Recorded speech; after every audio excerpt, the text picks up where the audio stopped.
This episode of Brains on Games is about a card game focused on dog training. Welcome to Brains on Games. I'm Dr. Brian McDonald, and this episode we're going to talk about a game about dog psychology, if you can believe it. A game called Pavlov's Dogs. The folks over at 9th Level Games were kind enough to send me a copy of this one. It's a game that can be played with kids aged 8 and up. It plays in about 20 minutes, and you can play it with between 2 and 8 players. Let's take a look at Pavlov's Dogs. Of course, when a psychologist sees a game about the history of psychology, that's going to be something that's of interest. And as soon as I saw this game, I wanted to give it a try. So it was nice of the crew over at 9th Level to send me a copy.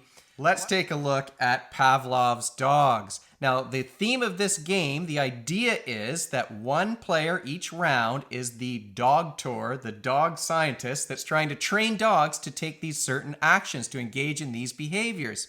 And each player is going to have a certain number of cards in their hand, 4 different colors, and with different actions and different numbers on them. The basic core of the game is that you play a card, you say the number that's on the card. The next player plays a card and says the total number of the 2 cards. So if I play this card, a blue speak 1, I would say the number 1. If the next player plays this yellow shake 2 on top of that, then they're going to say the number 3. Very simple. But that's not really what the game is about. That's the very basic part, but there's no training involved in that. So the doctor is setting up these experiments. You play the game in 3 rounds, and in each round, the dogs who are trying to learn the behavior are going to have to remember one extra rule for how to play these cards and what to do when they play the cards. You've got a deck of these doctors, these scientists, and they're all based on famous psychologists, and psychiatrists, and one philosopher is mixed up in there. You can see I've put a couple of the cards here. You've got John B. Wagson, who's based on John Watson, a famous behaviorist, Anna Fetch, based on Anna Freud.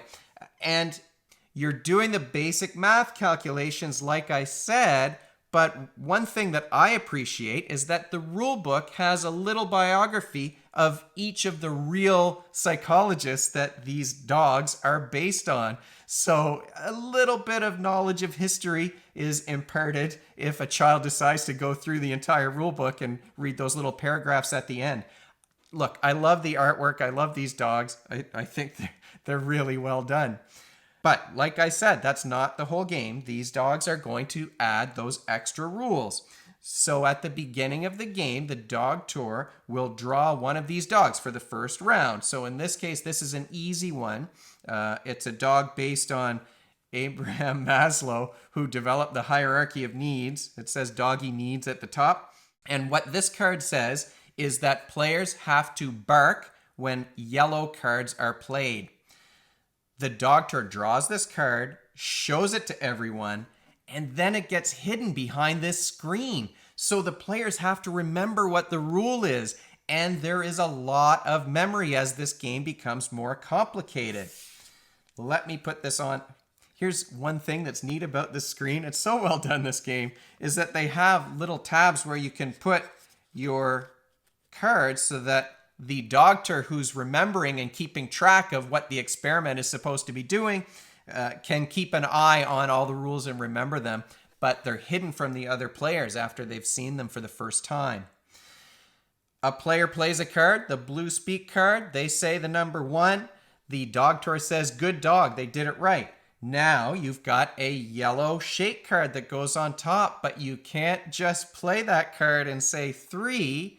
You have to bark when you play a yellow card because that's the rule. And if the player remembers to do that, then the doctor says, good dog, and you move on to the next player. And it continues like that.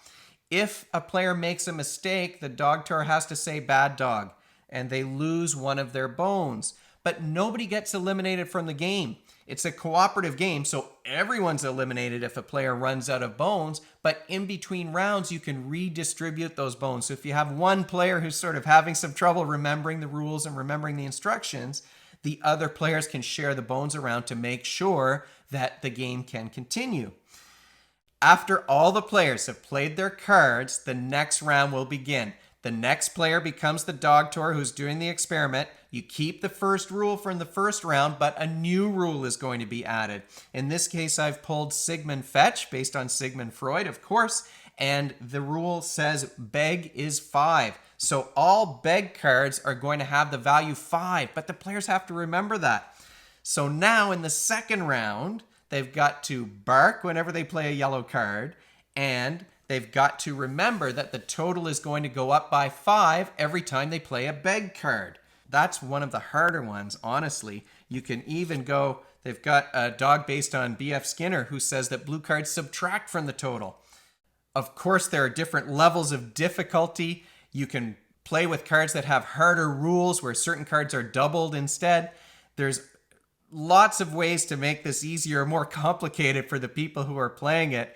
But this is a simple Simon Says style, really, memory game where players are also doing some basic addition. They've got doggy behaviors that they have to imitate sometimes. And all of the dogs are based on famous psychologists that I studied when I was in university. And that's Pavlov's dogs from 9th level. If you have any questions for me or suggestions, you can find me at brian@brainsongames.ca. Brainsongames.ca is the website. That's where previous episodes are posted, and future episodes will go up there too. Brains on Games is the Twitter handle and the Facebook page and the Instagram feed. And if you enjoyed this video and you'd like to be notified of future ones, you can head on over to YouTube and click that subscribe button. Thanks for joining me, and hopefully I'll see you next time.